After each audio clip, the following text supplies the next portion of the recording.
Hey, this is Trogthorpe here. I hope you've been enjoying this series so far. We do have a couple more videos coming, so please subscribe, ring the bell down below so that you'll know when more stuff comes out, and make sure to share it on all your social media. Check out our links down below.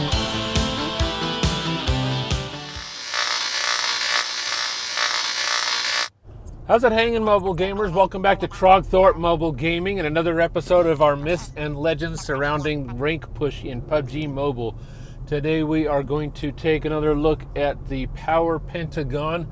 That's right, the Pentagon that you see at the end of every match that tells you how you ranked in 5 different categories. Those categories, of course, being survival, kills, supplies, support or heal, and damage. Now we've already taken a look at survival and kills, so now we're going to try and take a look at the other 3 here for you.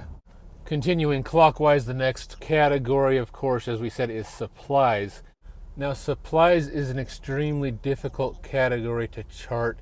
It is very hard to tell what actually contributes to supplies. The game doesn't give numbers at the end of the match as to what you picked up in 8x scopes or ghillie suits or whatever else. I can't tell you exactly what stuff you need to pick up to get more points.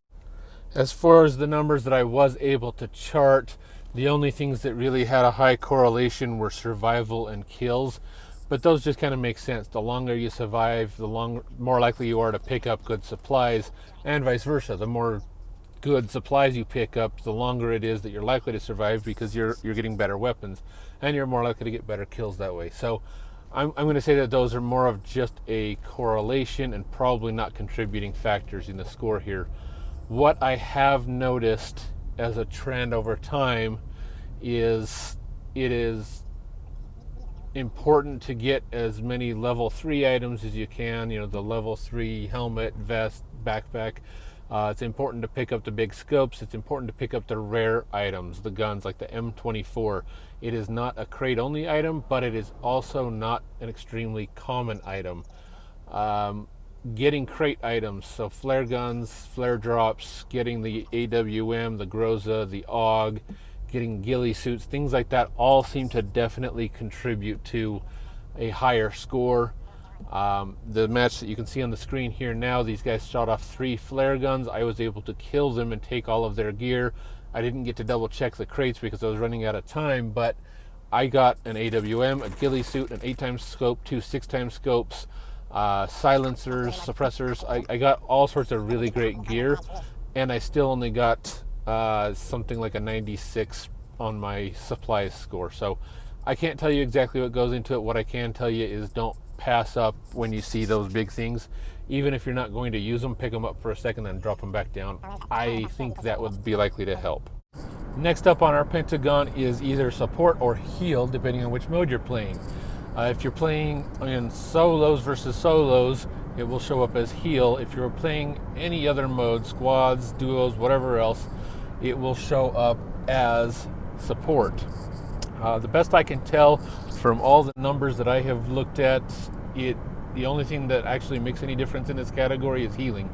Nothing else has any sort of significant correlation whatsoever. The next highest one is damage done, and I think that that's just attributed to the fact that if you're healing a lot, you're probably getting into a lot of fights, and if you're getting into a lot of fights, you're taking damage and doing damage. So if you're surviving them long enough to heal, then you probably did more damage than you took. So I think that that's where that really comes in, is just the fact that you're getting into those fights. So I really think the only thing that really matters here is how much healing you do, and the best way to do that really is to just get in the middle of it and get in the fights, give some damage, take some damage, give more than you take, and try to survive. Don't engage in fights that you don't have a clear edge in.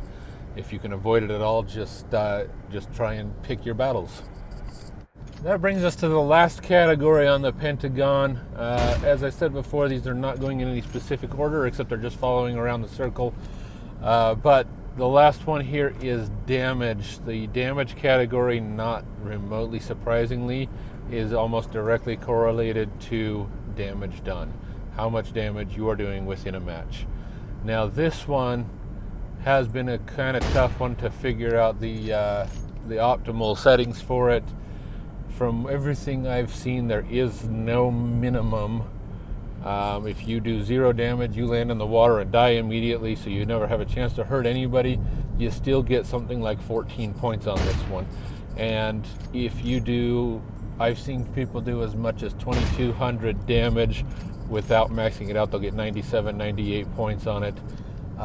As near as I can tell, it's around about 23 to 2400 damage is what you have to do to max this one out. So there really is very low likelihood of overdoing it on this one. So if you want to max this category out, you're gonna just have to get in there. You're gonna have to tangle. You're gonna have to just fight it out and kill and knock as many people as you can. One trick I have learned to help you max this out would be thirsting. What do I mean by that? Well, when you are going against duos or going against squads and you do 100 damage to somebody, they get knocked instead of dying instantly. They fall down, they crawl around. We've all seen it. You know exactly what I'm talking about. Well, thirsting is when you just go at them. You've already knocked them. You don't necessarily, they're not a threat. Sometimes you can use them as bait to get their teammates to come rushing in and do something stupid so you can take out the whole squad. Thirsting is just going ruthlessly after the person that you've already knocked and finishing them off. The reason this helps is you've got an extra 100 damage that you can do to them if you do it immediately. If you wait, they start bleeding out, they start losing health points. There's less and less damage you can do to them because the damage is being done automatically. You do not get credit for that damage. You only get credit for the damage you do directly to them. So if it's reasonably safe to do so, if you have the ability, you should instantly finish off anybody you knock as fast as possible so that you get all the credit for that. Now on the flip side of that is if you're running just duos, it may be worthwhile if you've got an advantageous position to just keep knocking the same people over and over. You knock him down, you let his teammate pick him up. When he peeks back out, you knock him down again, get another 100 damage, and you just keep doing it over and over. You might rack up a few extra 100 that way if you've got a really good, safe, advantageous approach and point on that one. But it's kind of circumstantial. You just have to kind of weigh out the situation where you're at, make sure that you don't have somebody coming to third party you because of all the shooting. So you just play back and forth, do what you feel is the best for the moment. But the idea here is do as much damage as you can, knock as many people as you can, get as many kills as you can because you want to just rack up that damage. But don't put yourself at extra risk just because of it. It's really, really hard to make the difference between 95 points and 100 points. At 1500 damage, you'll get 95 points. That extra 5 points doesn't make a huge difference in the end of the day in how many points you're going to gain on your rank. So don't be stupid just for the sake of those 5 points, unless it's just a pride thing. Well, that's what we have for you today. Thank you for tuning in. Be sure to hit the subscribe button and the like button on the bottom there. Stay tuned. We do have one more segment on the Power Pentagon. I am going to analyze and break down exactly which ones make the biggest difference for you when it comes to ranking up. So please stay tuned. Keep coming back for more videos, and we'll definitely keep cracking out some great content for you. Until next time, may you see your enemies first, and may your shot be their last.